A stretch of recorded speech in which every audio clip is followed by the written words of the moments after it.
Spear और veg construct motion की। तो चलिए एक डायग्राम में बेहतरीन क्वेश्चन दे रखा है।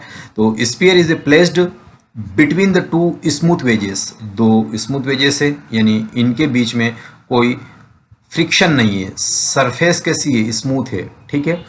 Are given a velocity as shown in figure, जो वेलोसिटी 10 और 5 दे रखी है, ठीक है, एज शोन इन डायग्राम। अब velocity of centre in vertical direction, velocity of centre of sphere, sphere की वेलोसिटी निकालनी है, सेंटर की वेलोसिटी, और किस डायरेक्शन में, वर्टिकल डायरेक्शन में, ये वी निकालना है। ये ट्रिपल स्टार लगा के आप इसको देखिएगा क्योंकि बड़ी इंपॉर्टेंट बात है। अगर वो velocity of centre of spear पूछ देता, सिर्फ वर्टिकल हटा देता, तो आपकी वेलोसिटी कहीं इधर आती, तो इधर कुछ होती और वर्टिकल में कुछ होती, तो नेट ऐसे निकालते अपन। तो ये वी नेट निकाल, लेकिन वी नेट नहीं पूछा उसने। उसने क्या पूछा है, जो 4 ऑप्शन है उसमें से जो वेलोसिटी आपकी वर्टिकल डायरेक्शन में है इसके सेंटर की, वो बताइएगा। तो क्वेश्चन बड़ी है ना, सावधानी से एग्जाम में पढ़िएगा क्योंकि एग्जाम में सिर्फ नॉलेज का ही टेस्ट नहीं होता, आपकी सिचुएशन को मैनेज करने का है ना, और उसके साथ साथ कई चीज़ों का, प्रेजेंस ऑफ माइंड का, हर चीज़ को कितनी माइन्यूटली देख पाते हैं आप बाकी भीड़ से, तो ये भी एग्जाम में टेस्ट होता है। इस वजह से क्वेश्चन बड़ी सावधानी से पढ़ना है आपको अगर आप नीट और जेई की प्रिपरेशन कर रहे हैं। तो चलिए शुरू करते हैं इसको। तो इस क्वेश्चन को स्टार्ट करने से पहले मैं एक रिमार्क लिखा देता हूं, ये थ्योरी आपको पता होनी चाहिए। और इस रिमार्क में कहा जाता है कि वेलोसिटी है ना, वेलोसिटी अलोंग नॉर्मल है ना, वेलोसिटी अलोंग या नॉर्मल या परपेंडिकुलर है ना to plane, perpendicular to plane is या आर, जो भी बोलना चाहो, आर सेम या इक्वल कह सकते हो, सेम या इक्वल। ये थ्योरी आपको पता होनी चाहिए, तो ये क्वेश्चन इजीली आप डील कर लोगे। यही क्वेश्चन के इस टाइप के जितने भी वेज कंस्ट्रक्ट मोशन के आएंगे वो क्लियर कर लोगे, ठीक है। तो यहां तक है। अब अपन इस बात को आगे थोड़ा प्रोसीड करते हैं। तो मैंने क्या लिखा है, नॉर्मल वेलोसिटी अलोंग नॉर्मल क्या होती है, इक्वल होती है। तो अपन सबसे पहले इसके नॉर्मल ड्रॉ कर लेते। तो यहाँ देखिएगा मैंने ये ड्रॉ कर दिए, ये इसका नॉर्मल है ना, ये किसका नॉर्मल है, ये इस वाले का नॉर्मल है, और ये वेलोसिटी ऑफ स्फीयर है जो कि वर्टिकल डायरेक्शन में है, और ये आप देखेंगे ये इसका नॉर्मल है, ठीक है।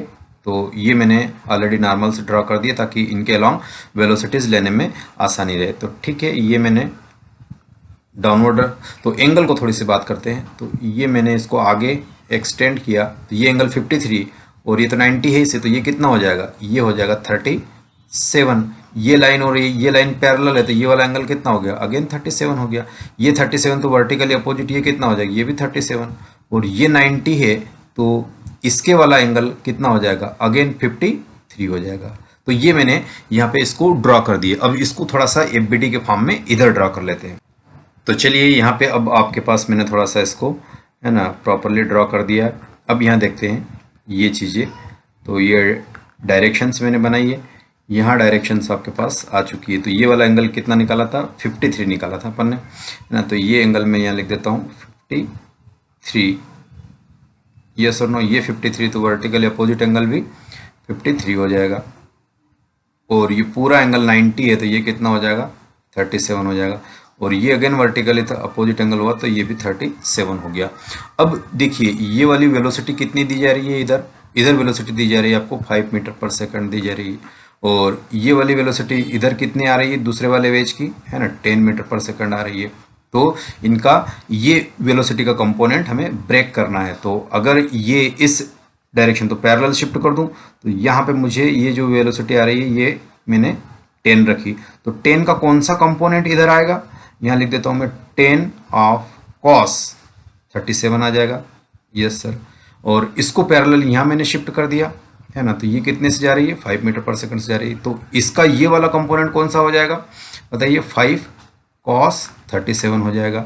और स्फीयर की वेलोसिटीज मैंने ऑलरेडी कंसिडर कर लेता हूँ कि v जा रही है वर्टिकल में, तो इसका ये वाला कंपोनेंट बताइए कितना हो जाएगा, v cos 53 हो गया, है ना। अब इधर का जो एक बंच बना वो ये है वेलोसिटी का, इधर का ये बंच बना ये कि ये है वेलोसिटी का, और ये क्या लिखा है, वेलोसिटी अलोंग द नॉर्मल या परपेंडिकुलर, तो ये इसके परपेंडिकुलर है, तो इस डायरेक्शन में जो वेलोसिटीज होगी वो क्या होनी चाहिए, सेम या इक्वल। तो बस लगा देते हैं इसी अप्रोच को।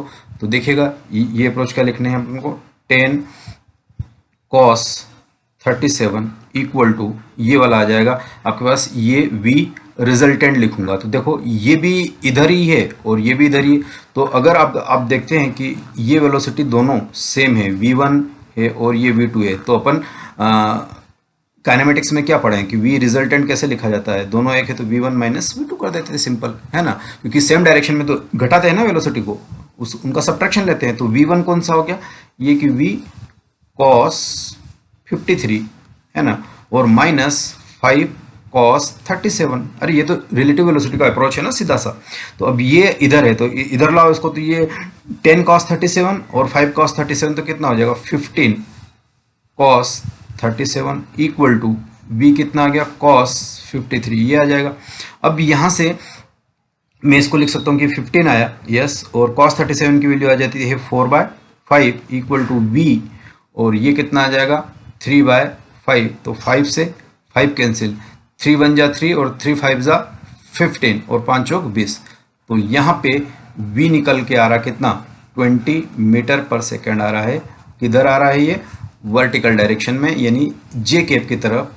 इसका मैं डायरेक्शन लिख देता हूँ। ये सिर्फ वेलोसिटी का वर्टिकल कंपोनेंट आ रहा है जी, बड़ा ध्यान रखिएगा इस बात को, वर्टिकल कंपोनेंट। नेट स्पीड फिर अलग आएगी, वो इधर कहीं पास होगा, है ना, तो उसको तो पूछा ही नहीं क्वेश्चन में। क्वेश्चन में किसका पूछा 20 मीटर पर सेकंड, तो विच ऑप्शन, तो थर्ड वाला ऑप्शन आप लगा सकते हैं। कितना आ रहा है, थर्ड नहीं 20 आ रहा है ना, तो ये नहीं 20 आ रहा है, तो 20 वाला ऑप्शन कौन सा है, ये वाला ऑप्शन लगा सकते हैं। अच्छा, एक और मल्टीपल अप्रोच से मैं करके इसको जस्टिफाई करता हूं कि देखो आप इसको थोड़ा सा यहाँ का ये हटा देता हूं मैं। अब आप इस फ्रेम पे आके बैठ जाइए, है ना, रिलेटिव वेलोसिटी का अप्रोच से भी इसको कर सकते हैं।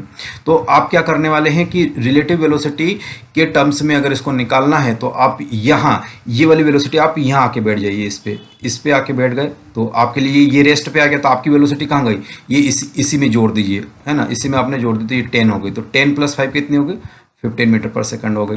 तो ये वेलोसिटी 15 मीटर पर सेकंड है ना। लेकिन अभी पढ़ा था कि नॉर्मल के अलोंग क्या हो जाना चाहिए, सेम होना चाहिए, है ना। तो ये वाली वेलोसिटी है आपके सामने में लिख रहा हूँ, ये किसकी, स्फीयर की वेलोसिटी। तो ये इस डायरेक्शन में कितना हो गया, तो यहाँ थोड़ा सा इसको ड्रॉ कर लेते हैं, आएगा सेम आंसर। और ये स्फीयर की वर्टिकल है तो मैं डायरेक्शन को मैंने उल्टी कर दिया, तो कोई दिक्कत नहीं। ये कितना था 10 + 5 15 मीटर पर सेकंड से जा रहा है ना। और इसका नॉर्मल जो पास हो रहा है जी, ये जो नॉर्मल पास हो रहा है ये यहाँ से पास हो रहा है नॉर्मल, और नॉर्मल का एंगल कितना दिया गया था, यहाँ से अभी हल निकाला ये 37, तो यहाँ आ जाएगा 37।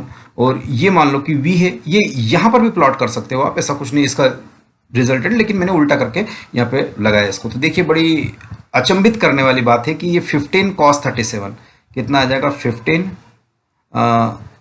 cos 37, ये वाला कंपोनेंट आएगा ना 15 का अलोंग द नॉर्मल, ये क्या है नॉर्मल है ना, ये क्या नॉर्मल है, अलोंग द नॉर्मल सेम होना चाहिए। और इधर v का ये वाला कंपोनेंट कितना हो जाएगा 53, है ना। तो ये किसके बराबर होना चाहिए v cos 53, यस और नो। तो बस अब आ गया 15 cos 37 की वैल्यू कितनी होती है, again 4/5 equal to v cos 53 की वैल्यू कितनी होती है 3/5, है ना। तो अगर इसको मैं सिंप्लीफाई करूं तो 5 से 5 गया, है ना, 3 5 जा 15, अगेन v की वैल्यू कितनी आ गई आपके पास, यहाँ से यहाँ देखिए v की वैल्यू अगेन आपके पास है 5 चौक 20, यानी 20 मीटर पर सेकंड आ गई। तो यहाँ से भी आ चुकी है और यहाँ से भी आ चुकी है। तो देखो दोनों जगह से, चाहे तो रिलेटिव वेलोसिटी से कर लीजिए इसको इस फ्रेम में आके बैठ के, या फिर कंपोनेंट ब्रेक करके कर लीजिए। दो मेथड से मैंने सेम ही आंसर आया, और इस टाइप के प्रॉब्लम जनरली पूछ जाते हैं। चलिए मिलते हैं अगले क्वेश्चन में।